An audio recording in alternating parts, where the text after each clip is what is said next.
Hi hello నమస్తే, welcome to RK communication city news. మనం ఇప్పుడు తాడేపల్లిగూడెంలోని యూనియన్ హాస్పిటల్ దగ్గర ఉన్నాం. ఈ హాస్పిటల్ ఠాగూర్ హాస్పిటల్గా పేరుంది. ఎందుకంటే ఇక్కడికి వచ్చిన వ్యక్తి ప్రాణంతో వస్తాడా లేదా అనే భయంతో అందరూ ఇంచుమించుగా గత 3 నెలల నుంచి 5 నుంచి 6 ఇక్కడ చనిపోయిన పరిస్థితి. అయితే ఈరోజు మీతో మాట్లాడాల్సిన విషయం, ఇక్కడ నిన్న జరిగిన విషయం, నాగూర్ సాహెబ్ అనే వ్యక్తి మరణం. ఆయన ఛాతీ నొప్పి అని అంటూ వస్తే అతనికి యాంజియోగ్రామ్ చేస్తామంటూ అతనికి స్టంట్ వేసే ప్రయత్నం, బంధువులకు కూడా చెప్పకుండా స్టంట్ వేసే ప్రయత్నం చేశారు.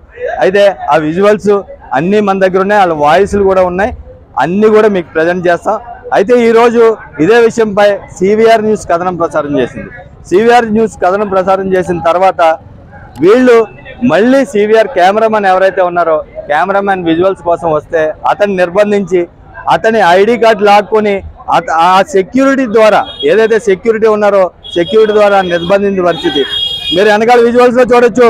మొత్తం press club, Tadepalligudem press club అంతా వాళ్ళతో వివాదానికి దిగుతున్న పరిస్థితి కూడా మీరు చూడొచ్చు. ఇంత దారుణానికి దిగుతున్న ఈ హాస్పిటల్ పైన DMHO ఎందుకు చర్యలు తీసుకోవడం లేదు?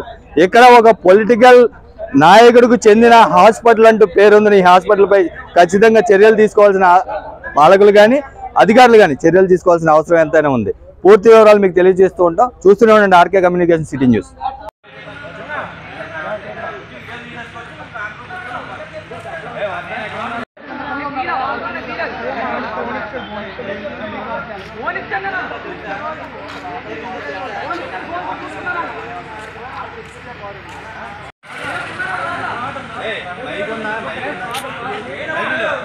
లోగోలా